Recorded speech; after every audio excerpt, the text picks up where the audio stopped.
It's okay. Okay, sorry for interruption. Let's to continue. Sometimes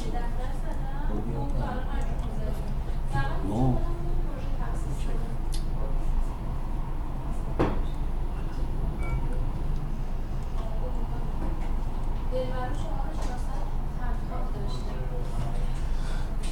Yes, sometimes we have bad samples and we cannot use these samples when we integrate with our data. Use core for calibration of estimated log porosity, permeability, and water saturation. Integrate core and logs for robust reservoir dynamic parameters estimations like permeability.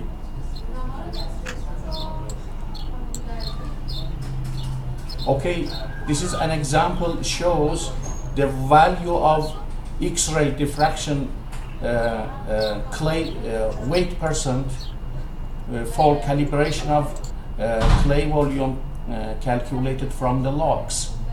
As you see, because this is a radioactive shale sand reservoir, the gamma ray log affected by the radioactivity and increased the gamma ray readings. Therefore, for identifying the sand baseline, we will have problem because the pure sand gamma ray is increased. For example, here up to 50 API. To avoid to calculate high volume of clay, we need to have clay weight percent from the X-ray diffraction data. For example, in this track, you see a big difference between the weak clay from logs and X-ray diffraction. After calibration with X-ray, you see we minimized weak clay calculated from the logs and matched with the clay weight percent from X-ray diffraction. That's very important. Without calibrating the clay volume with X-ray, we underestimate porosity, effective porosity values, and directly is affected the initially placed hydrocarbon volume.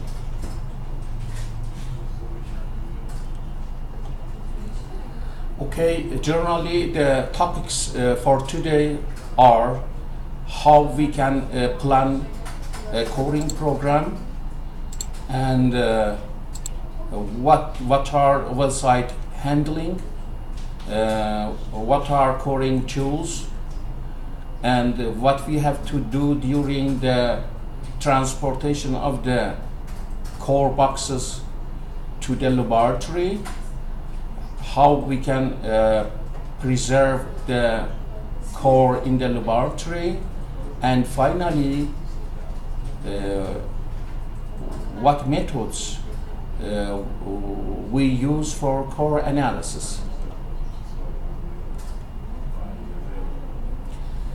There are some tasks for planning a coring program. First, a petrophysicist as a focal point of the coring programmer have to know what are the other disciplines' objectives. From petrophysics, geology, reservoir engineering, and production engineering point of view, the core must be lead cost effective in development wells. If we have good core data in some wells. For development wells, we don't need to spend more money, but do not lose core quality because of money in exploration and delineation wells, because we need more data to know the reservoir we are working on. Core blocks must be selected based on all available rock types. Most of the times we see the engineers just focus on good rock type and select just blocks from the rock have good permeability and porosity. But especially in carbonates, it doesn't work. And for producing some important parameters like saturation height function or cementation exponent and saturation exponent, we need to have block sample from the all rock types to do a good job. For coring tools, first we have to review borehole size,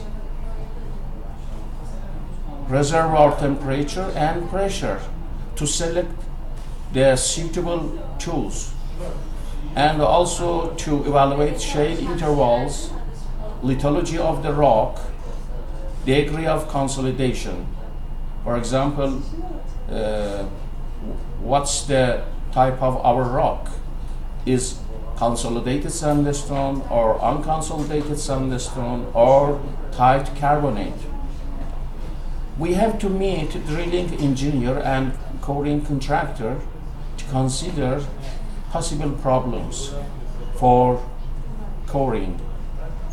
And we have to talk with the asset team for justification of proposed core budget.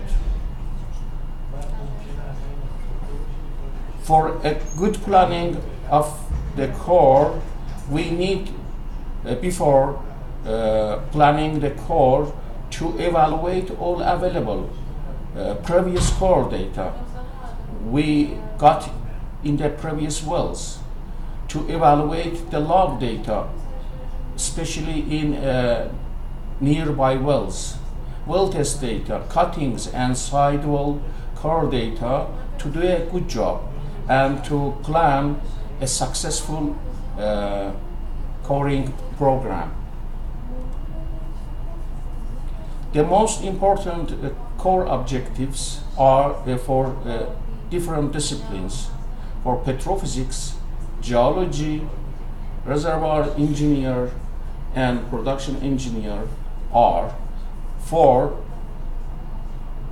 geology, the geologists need the positional environment data, core gamma, core lithology description, core photos, X-ray diffraction, and thin sections.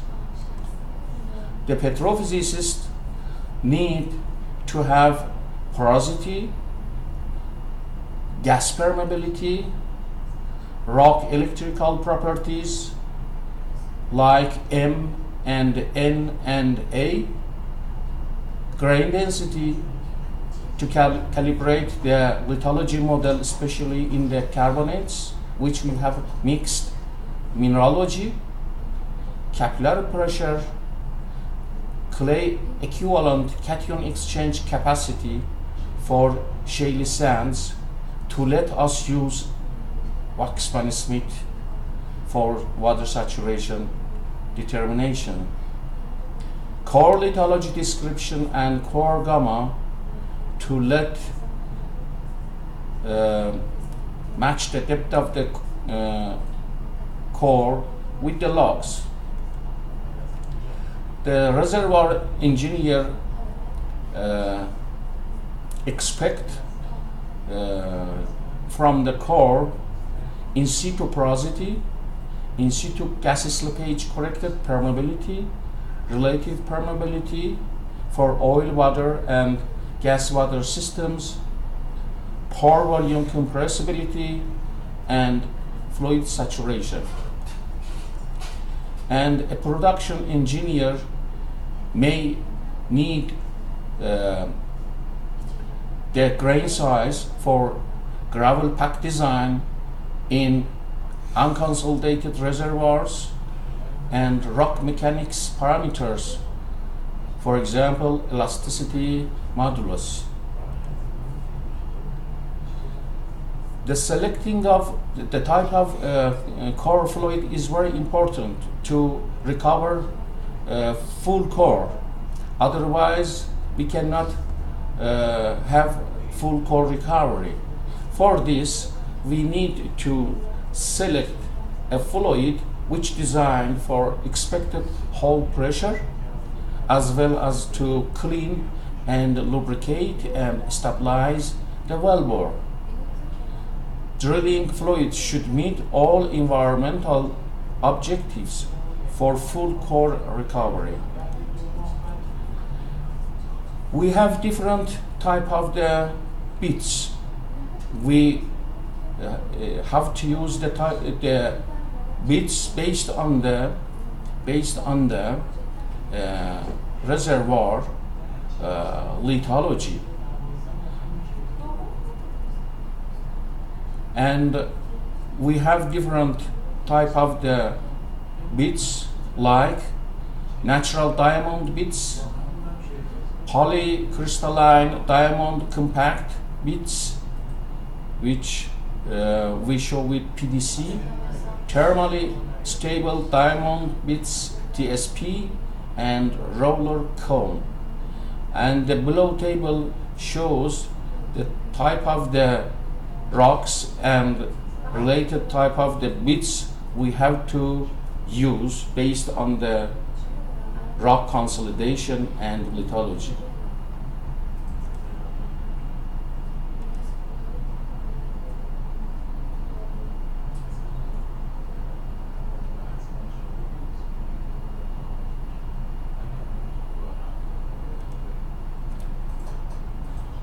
The core dimension, for any standard core dimension, the length of the core is about 3 meters and 8.5 centimeter for diameter, core diameter.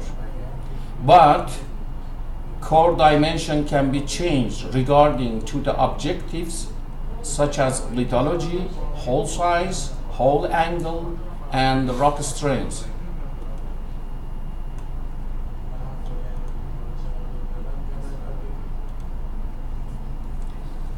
We use different core barrels for cutting the core in the reservoir.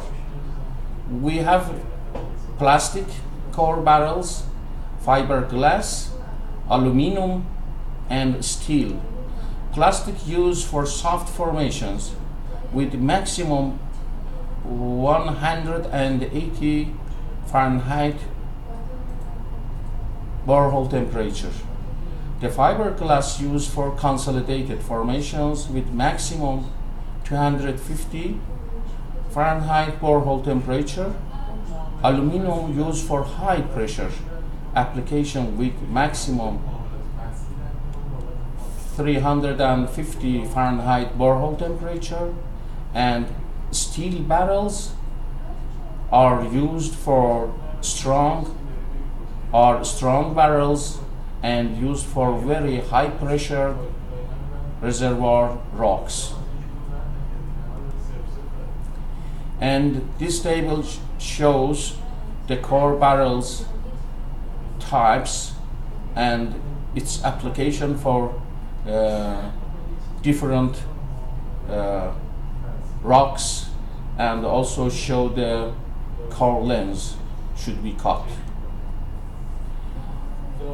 Usually we use the double tube core barrel, which called outer barrel assembly and inner barrel assembly. The outer barrel assembly rotate with the bit, with the drilling pipes, and inner barrel assembly take the core inside the body of the core barrel. We have special core barrels for special conditions, which are heavy duty, used for very hard formations, which more torque applied on the bit, and full closure, used for soft formations with a minimum disturbance. Pressure return we use when we want to keep the original core pressure in the core when we take out of the surface, and we use pressure we can use for maximum up to 10,000 psi. Sponge core do the same job, but is cheaper than pressure retain. The rubber sleeve used for unconsolidated, fractured, and conglomerate cuts 20 feet and 3-inch diameter core per trip. The rubber sleeve itself is limited to temperature not higher than 200 Fahrenheit formations. When the well condition is very bad, is critical, and didn't allow to us for get the core, we can get some core samples after drilling, after drilling and logging. For this, we use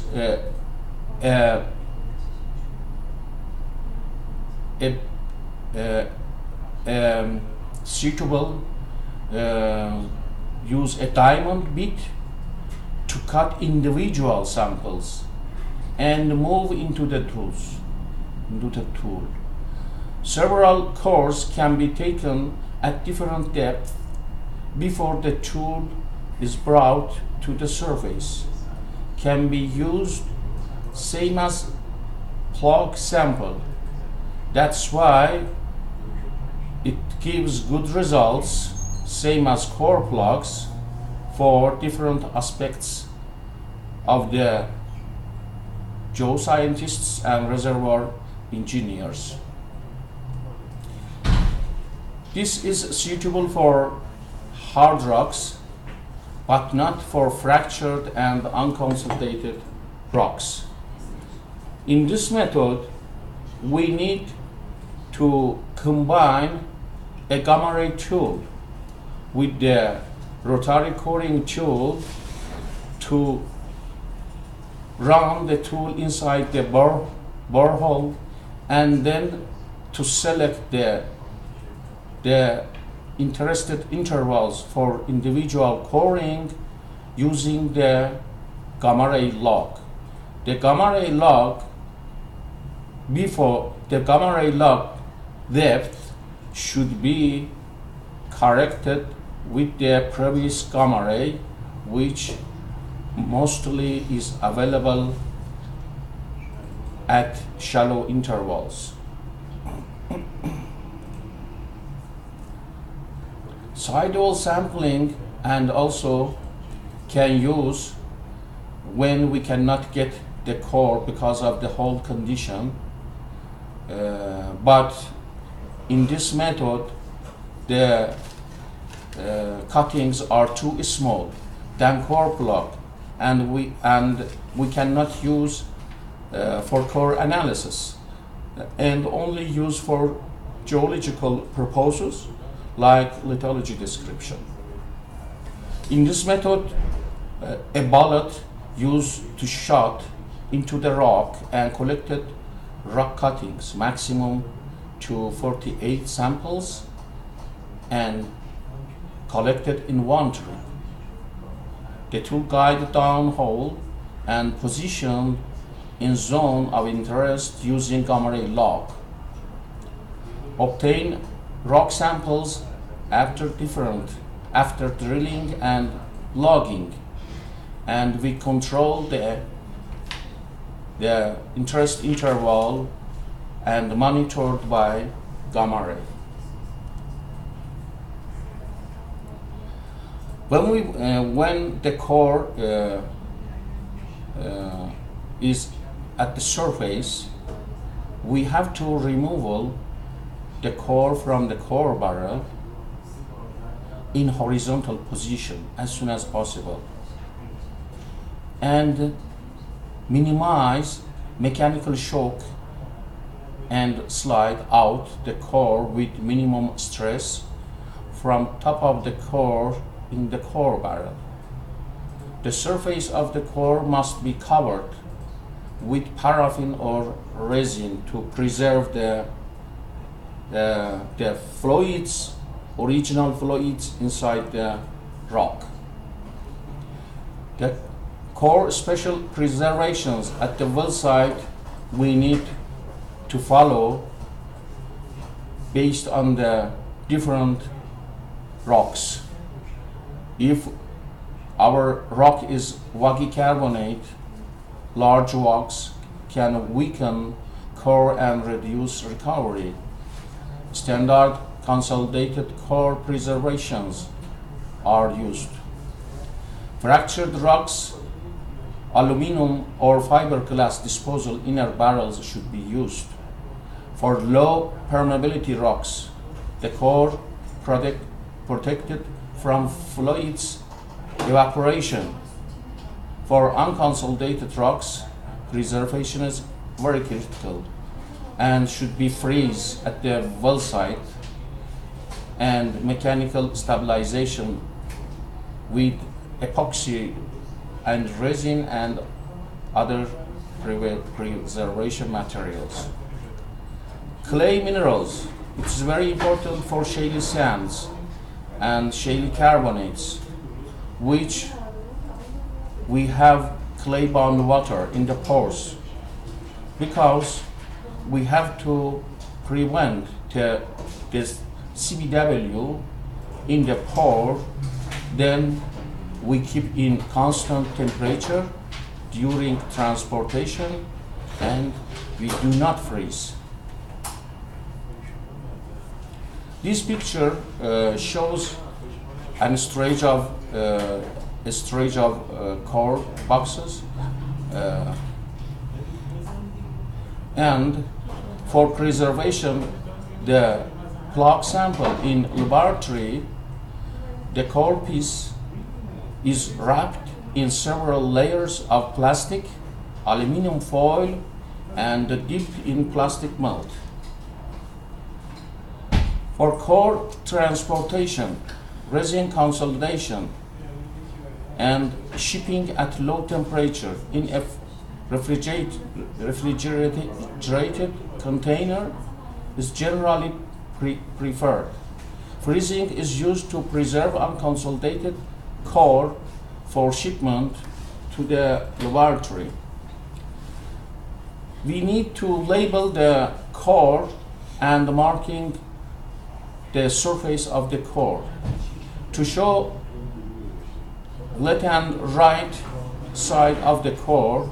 When we are facing the core from the bottom to the top, draw a red line on the right side and black line on the left side of the core. And that's the method we use to illustrate the left and right side of the core. From top, we draw lines across the core body for every 1 foot and indicate appropriate depth of the core, as you see in the picture.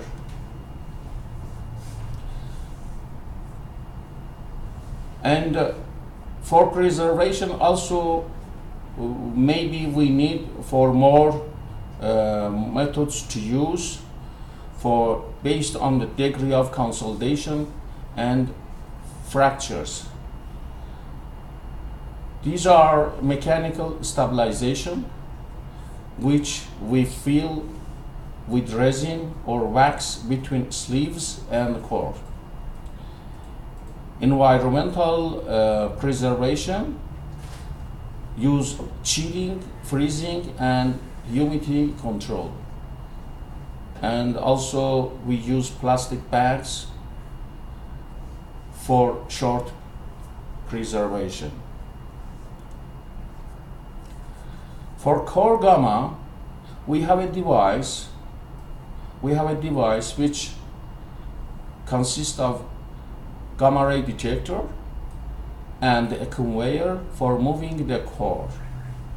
The core moves and the signals get from the detectors and cross its gamma ray counted in API unit. The core gamma is used for core depth matching with the logs and also used for clay volume calibration, especially when we measure the spectral gamma ray which separate the corrected gamma ray CGR from some gamma ray SGR. We can use the CGR gamma for clay volume calculations from the logs for calibration.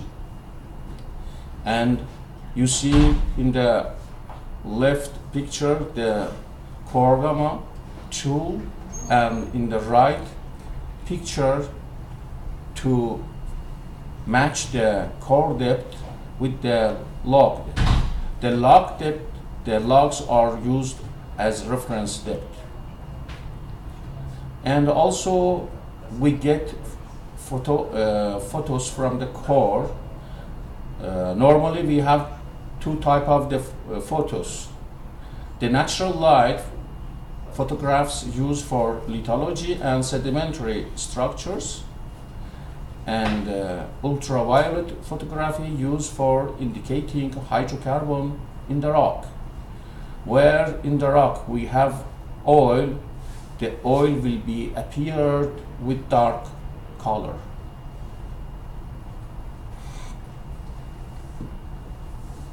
The core slabbing is when we want to use the wall core analysis.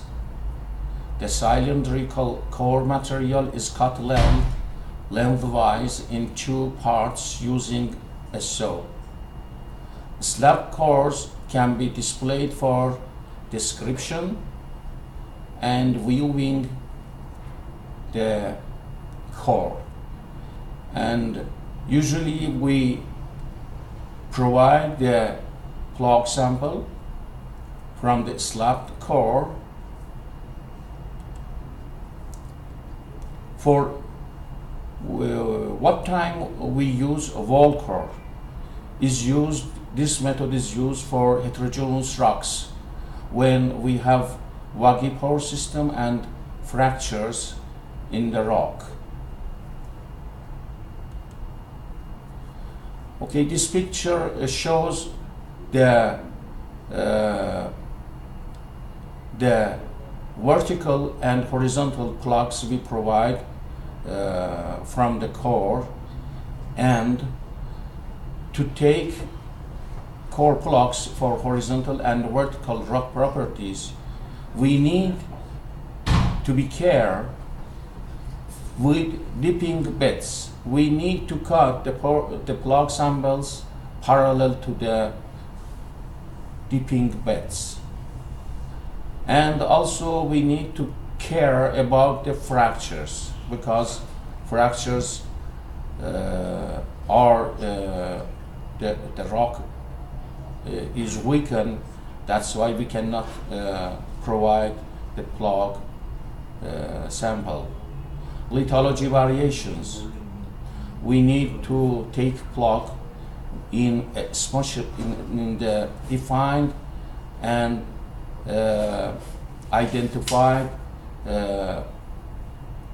lithology, rock type, and also we need to take care about the porosity, heterogeneity. That's very important. Do not select core plugs by choosing only good porosity rocks. This will not provide useful information to control petrophysical evaluations in carbonates.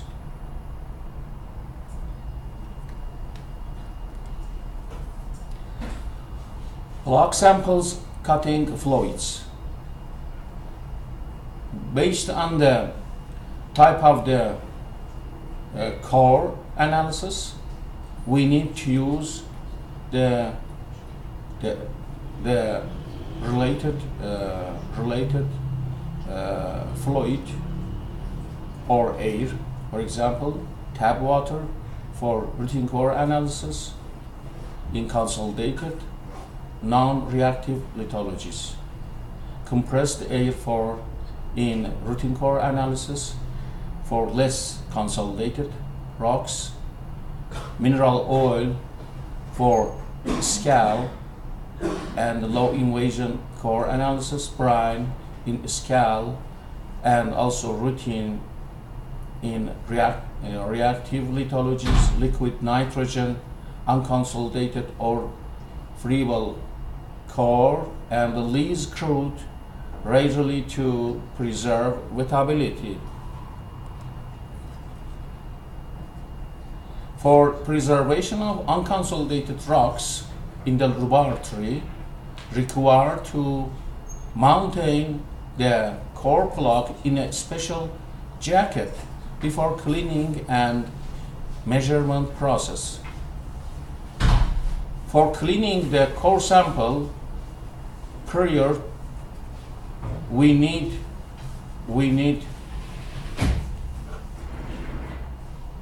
use some solvents like toluene and benzene, which mostly are used to remove oil, and methanol to remove water and salt. The plug cleaning is important in special core analysis. If original fluids remain inside the pore, it changes the rock wettability, and we will not have good capillary pressure data. Prior to measure porosity and permeability, the original fluids must be completely removed from the core samples, and is accomplished through direct injection a solvent to pull out the original fluids. The number of the cycles and amount of the solvents depend on nature of the hydrocarbons.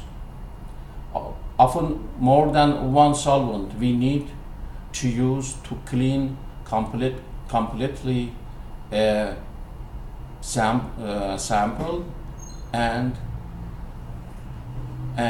out all the original fluids, the oil and water inside the pores.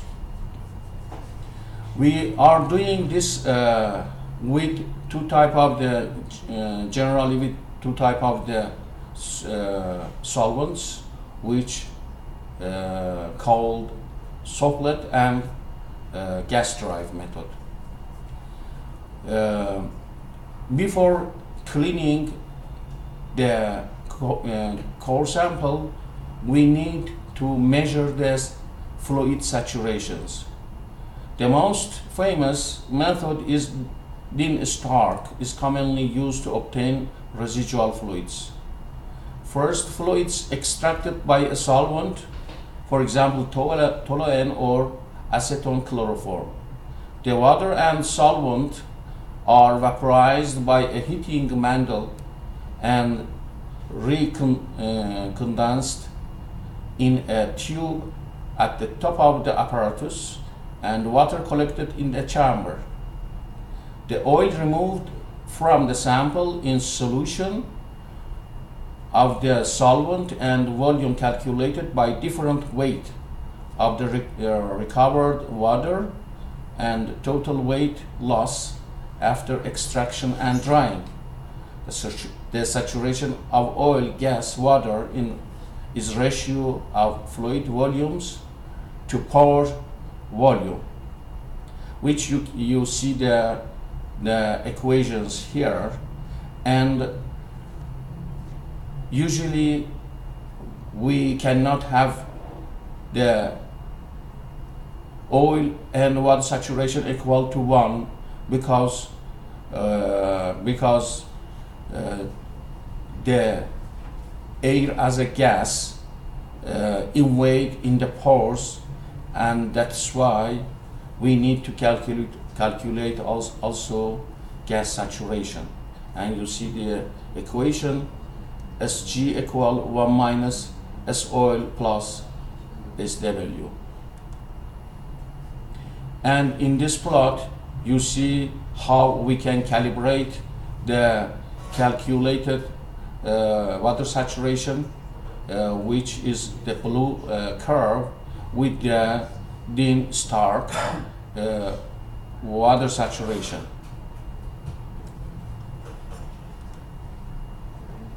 The second method is gas drive, used to clean large volumes of core when that core does not contain fragile or reactive minerals.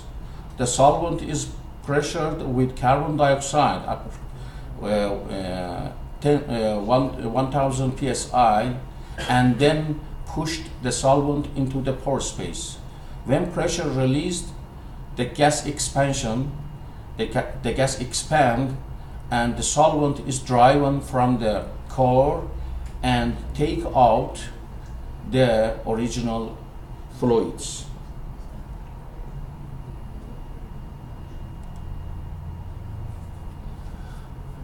This table shows the type of the solvents we use for different type of the fluid systems. And also, after core cleaning, we need to dry the core sample. For this we use the oven. 3 types of the ovens are available: conventional oven, temperature higher than 100 degrees centigrade, and vacuumed oven, temperature up to 90, and humidity control oven at temperature less than 60. And this method used when we have to keep the clay-bound water in the pores, do not allow evaporate. When we dry with this method, the plug, the calculated porosity is effective porosity. With the other type of the ovens, because the CBW evaporated, the measured porosity will be total porosity. That's very important. We keep in mind, based on the type of the oven, we calibrate the log porosity with the core porosity. And this table shows of the type of the drying ovens based on the temperature used for these ovens. And now we start to talk about the core analysis. The first is porosity, and in the laboratory we need to measure bulk volume of the sample and grain volume of the sample to able calculate the pore volume. The porosity will be equal measured pore volume over bulk volume. And let's see in the next slides the methods we are using to measure bulk volume and grain volume of the plug sample. The measured porosity error will be plus minus 0.5% for porosity, and for granularity 0.01 gram per cubic centimeter. For measuring the bulk volume, we have different methods, but here, because of time limitation, just I show the one method which this technique is simple and accurate. The name of this method is mercury buoyancy. The bulk volume can be determined by the volume of displaced mercury. Mercury does not enter into the pores due to its large interfacial tension against air, and we will have the weight of the displaced fluid over density of the fluid, which is the mercury, and very easy we calculate the bulk volume of the core sample. For grain volume, we use the Boyle's law, and we have two chambers. The volume of chamber one is V1, V1, and the pressure inside the V1 is 100 psi. And also we have chamber 2, which the pressure is equal to 0. We show it P2.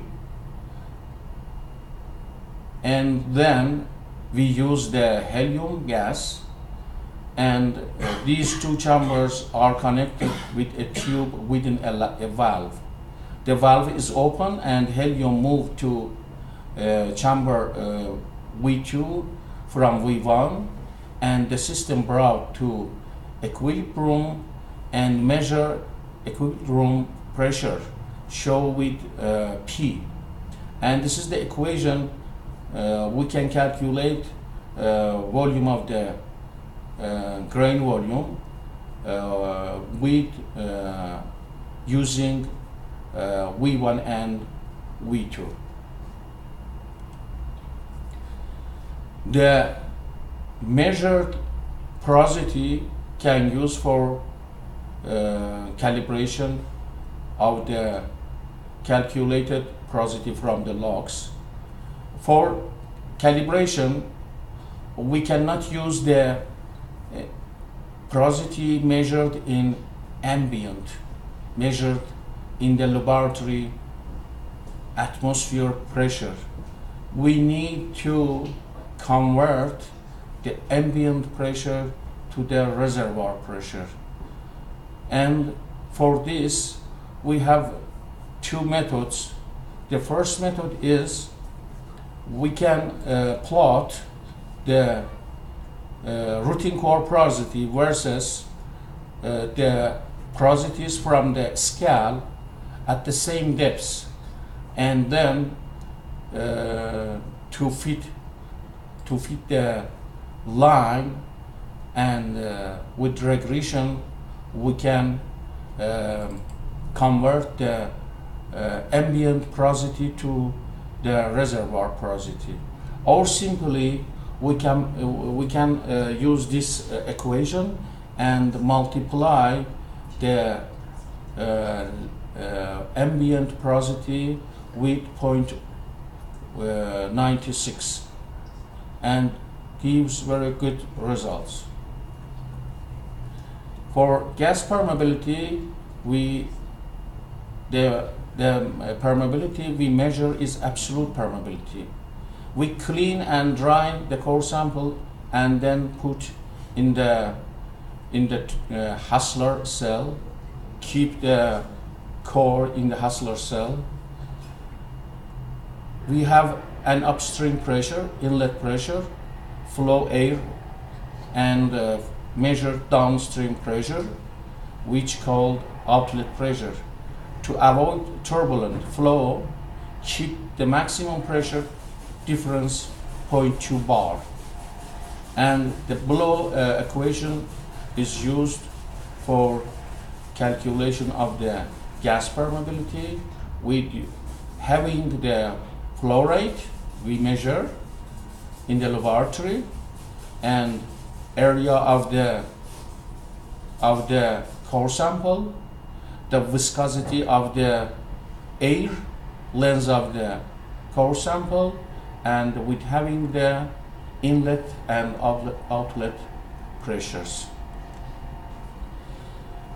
Because we use air or nitrogen as the gas to measure gas permeability in the laboratory, but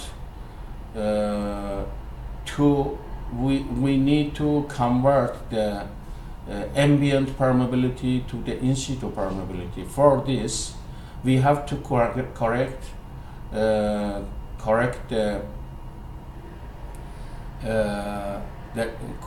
the permeability data, which called gas slippage correction or Klinkenberg correction, and the effect increase in low permeability rocks.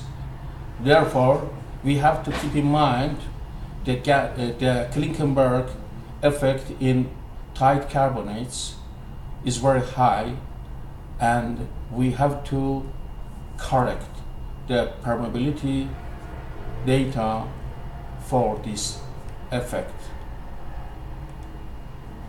And this is the plot used for Klinkenberg correction. Y-axis 1 over mean pressure, and y-axis is gas permeability data.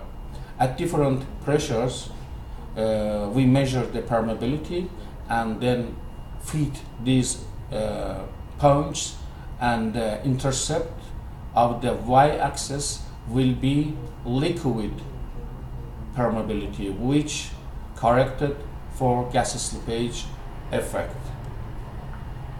And also we do averaging on permeability data with using 3 methods: arithmetic, harmonic, and geometric, which you see the equations for each method.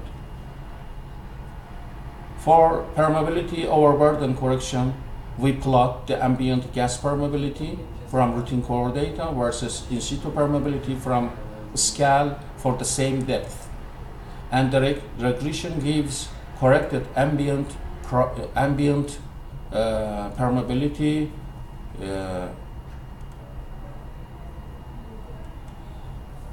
for special core analysis. For capillary pressure analysis, we have 3 methods: porous plate, centrifuge, mercury injection. I talked about this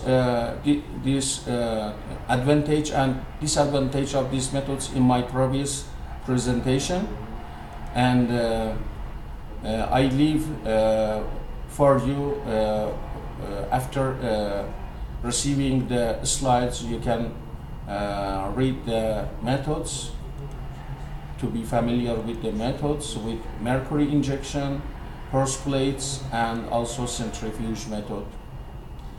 And the petrophysicists need the rock electrical properties data from the scale to calculate cementation exponent and saturation exponent and tortuosity. And for the good results for M and N, we need to have core plugs from different rock types which are available in the reservoir. Otherwise, we cannot have the M value for Waggy power system, for fracture and matrix. That's why, to be care for this job, we need to take plug from all the rock types, and then to measure the formation resistivity factor versus in situ porosity, and then calculate M and N for different pore systems,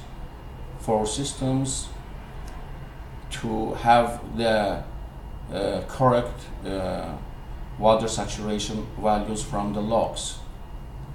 This shows an example which you can see the M values for different pore systems, and this picture shows which, like sandstone reservoir, the carbonates are not linear, are non-linear in Wagi pore system, and we have to generate an equation to calculate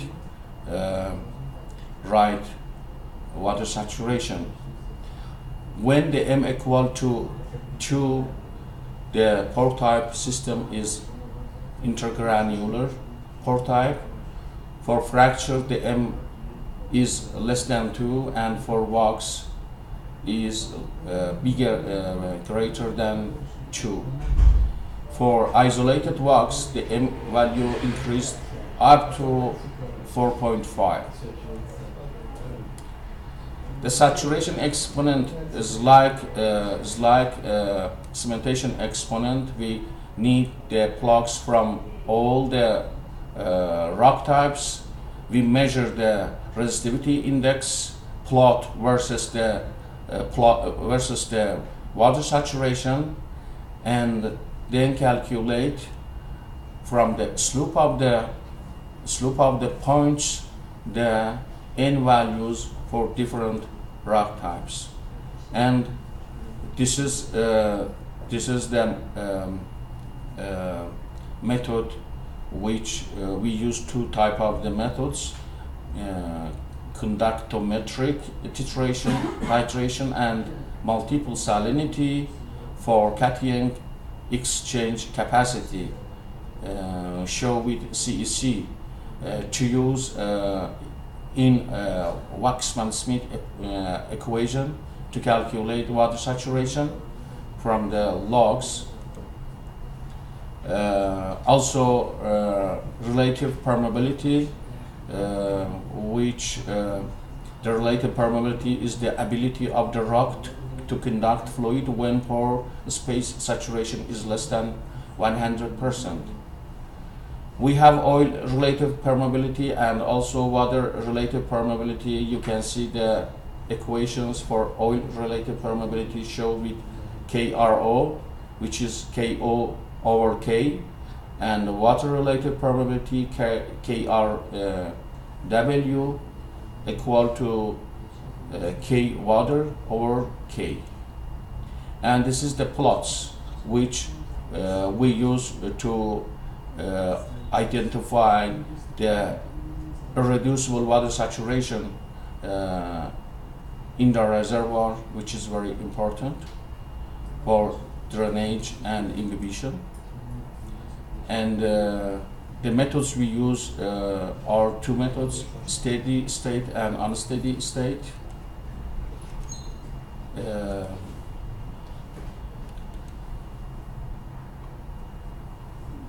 The time is over, and I cannot continue more to show the other slides. I would like to thank you so much for your time and interest, and hope to have you in the next webinar. Will be held after 2 weeks, and we will advertise and make a webinar for the next presentation, and we let you know the title of the presentation. Thank you so much for your attention.